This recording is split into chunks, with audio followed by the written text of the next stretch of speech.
was just great. So tell those, will you? Well, Who could imagine that the man who once ruled Hollywood as the ultimate Godfather would one day disappear into silence, with no curtain call?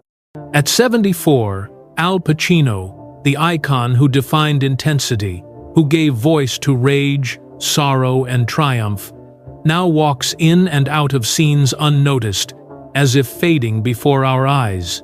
Fame once echoed his every breath. Now, even the lights seem to forget him. There was no scandal, no farewell tour, no final performance to seal his legacy. Only a quiet retreat, a lonely stage, and a legend withdrawing from the world he once set ablaze. What happened behind the velvet curtain? Long before he became the face of power and vengeance, Al Pacino was just a small boy wandering the broken streets of the Bronx, searching for something solid to hold on to. Born in East Harlem in 1940, Alfredo James Pacino came into the world already marked by absence. When he was just 2 years old, his father, Salvatore Pacino, walked out of his life. That departure wasn't just a family fracture. It was a permanent wound. His mother, Rose, moved him to her parents' crowded apartment in the South Bronx. It was a place filled with love, but also with struggle. A cramped space where dreams had to share a bed with poverty. Pacino would later recall how he was called Sonny by his friends, but carried a sadness no child should bear. School didn't understand him. Teachers saw him as a troublemaker, a kid who talked too much, acted out, didn't fit in. But how do you explain to a classroom that your silence at home makes your voice erupt in the streets? He lost his mother when he was just 21. But long before she passed away, life had already been taking her away from him day by day, hour by hour. Her exhaustion, her illness, her endless labor to keep the lights on became part of his emotional DNA. By 17, Pacino had dropped out of high school. He worked low-paying jobs, messenger, janitor, busboy roles, far from any camera lens. Yet, even then, he carried the spark of theater in his pocket. Like a secret coin, he refused to spend too early. He found refuge in the arts, sneaking into plays, mimicking actors, pretending in the dark. In those moments, the broken boy was no longer just a forgotten name on a Bronx street. He was a king in exile, waiting for his stage. "There were nights," he once said, "when the only voice I heard was my own echo in a stairwell. I wasn't performing, I was surviving." No fairy tale begins with comfort. And for Al Pacino, the cold alleys of New York became the furnace that would forge one of Hollywood's most haunting souls. He failed the first time, then the second, then the third. For most, failure means rejection. For Al Pacino, it was routine. Each audition felt like begging for air in a world too busy to notice he was suffocating. When he first applied to the prestigious Actors Studio in New York, he was flatly denied. Too rough, too raw, too unpredictable. The very qualities that would one day make him a legend were the same things that kept him locked out. He wandered the city like a ghost with a dream. His apartment was often just a room with a mattress on the floor. Sometimes he couldn't afford food. Sometimes he couldn't afford hope, but he never stopped. In the 1,960 seconds, after years of minor stage roles and sleeping in borrowed corners of the city, fate introduced him to Charles Laughton, a theater director who saw the fire beneath the smoke. Laughton became a mentor, a rare believer. Through him, Pacino landed a role in The Indian Wants the Bronx, a gritty off-Broadway play that finally turned heads. Even then, fame didn't come running. Pacino's face was too unfamiliar, too strange, his energy too intense, too real for a Hollywood still in love with polished heroes. He once said, "People didn't know what to do with me. I didn't look like a star. I looked like someone you crossed the street to avoid." Eventually, in 1968, he was accepted into the Actors Studio under the legendary Lee Strasberg. That moment was a rebirth. Strasberg didn't try to tame Pacino.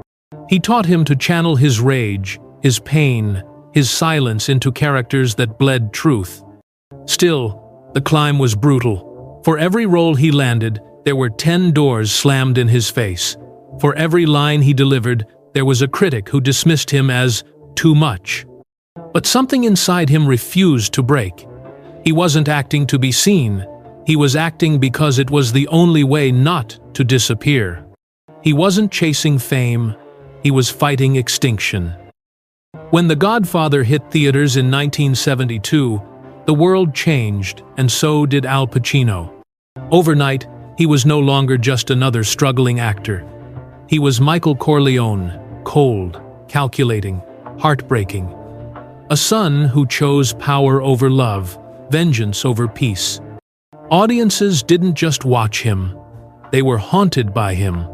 But Pacino wasn't ready for what came next. He once confessed, "Fame hit me like a bullet. I didn't know how to live with it. I didn't know how to be a person anymore." The roles that followed were just as searing: Serpico, Dog Day Afternoon, and Justice for All. Each character a man on the edge, each performance a window into madness. He wasn't acting. He was offering himself up, piece by piece.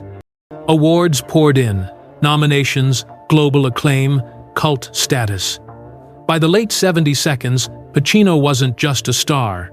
He was a symbol, a walking storm of intensity. But behind the camera, his world grew smaller. Relationships fractured. He never married. Long-term love eluded him. He kept people at arm's length, afraid they'd see what the characters hid. He struggled with insomnia, paranoia, and the constant pressure to be brilliant. Directors expected miracles. Studios expected fire. The audience demanded blood. Pacino became a prisoner of his own legend. He had everything: money, recognition, artistic freedom. Everything but peace. In the 1,980 seconds, the fire that once made Al Pacino untouchable began to burn him from within. Hollywood, once obsessed with his every move, started to look elsewhere. His films were no longer guaranteed hits. Critics turned. Studios hesitated. And Pacino, always intense, always demanding, started to drown in the very depth he had mastered. He sank into alcohol. Not the kind that starts at parties, but the kind that ends in isolation. He drank not to forget, but to silence. The pressure to perform, the echoes of lost love, the ghosts of characters who never left him, they all demanded silence. And the bottle answered. There were moments when he disappeared from the public eye for months. Rumors whispered of breakdowns within breakdowns. He admitted in rare interviews that he had come close to losing everything, not just roles, but himself.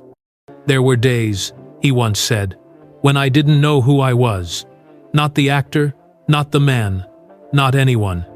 In 1985, he checked into rehab, quietly, without headlines. He didn't want pity. He wanted air. But perhaps the greatest blow came not from fame or addiction, but from absence. Pacino never married, but he longed for family. In his later years, he spoke of the emptiness that crept in every time he left a film set and came home to silence. The Godfather, it turned out, had no one waiting at his table. And that loneliness, sharp, cold, unrelenting, was a far crueler fate than any bad review. Al Pacino didn't return with a bang. He returned with a whisper. After years of battling demons, both public and private, he stepped back, not from acting, but from the noise. No more chasing roles, no more endless press tours. Instead, he turned to the stage, to Shakespeare, to the very roots of his passion. He revisited Richard III, Salome, and even directed small, intimate plays far from Hollywood's glare. For him, these weren't performances. They were therapy. On stage, he once said, "I can breathe again. It's not about being seen. It's about being real." He became a father later in life, with 3 children born from different relationships. It wasn't conventional. It wasn't easy. But for a man who had once feared dying alone, fatherhood became an unexpected redemption. He was clumsy, overprotective, emotional but fully present. In interviews, he stopped speaking like a star and began speaking like a survivor. He talked of solitude not as a punishment, but as a choice. He no longer needed to be the loudest voice in the room. He also gave back quietly, funding theater programs, mentoring young actors, sitting in the back rows of student productions, smiling. The boy from the Bronx, who once begged for a stage, was now giving stages to others. Pacino aged, yes, but he aged into someone softer, wiser, more human than any character he ever played. He was no longer Michael Corleone, he was just Al. And for the first time, that was enough. He no longer walks red carpets like a lion. He doesn't command rooms with fire in his eyes. But there is a stillness in Al Pacino now, like a man who has made peace with both his ghosts and his greatness. At 74, he did not announce a grand farewell. There was no farewell tour, no final monologue. He simply stepped into the quiet, leaving behind a legacy stitched not just into film history, but into the very soul of Hollywood. But look closer, and the story doesn't end in silence. Look into the eyes of an actor just starting out, trembling on a small stage, and you'll see the echo of Pacino's courage. Look at a man struggling with fame, with loneliness, and you'll find traces of his fight. His greatest role was never Michael Corleone. It was surviving Al Pacino. So we ask, can a man who played kings, killers, and outlaws ever find peace simply being himself? And perhaps, the more important question, do legends ever truly say goodbye, or do they just quietly become part of who we are? If this journey moved you, if it reminded you that behind every icon is a fragile, beating heart, then leave a word of thanks, not to the Godfather, but to the man who gave him life.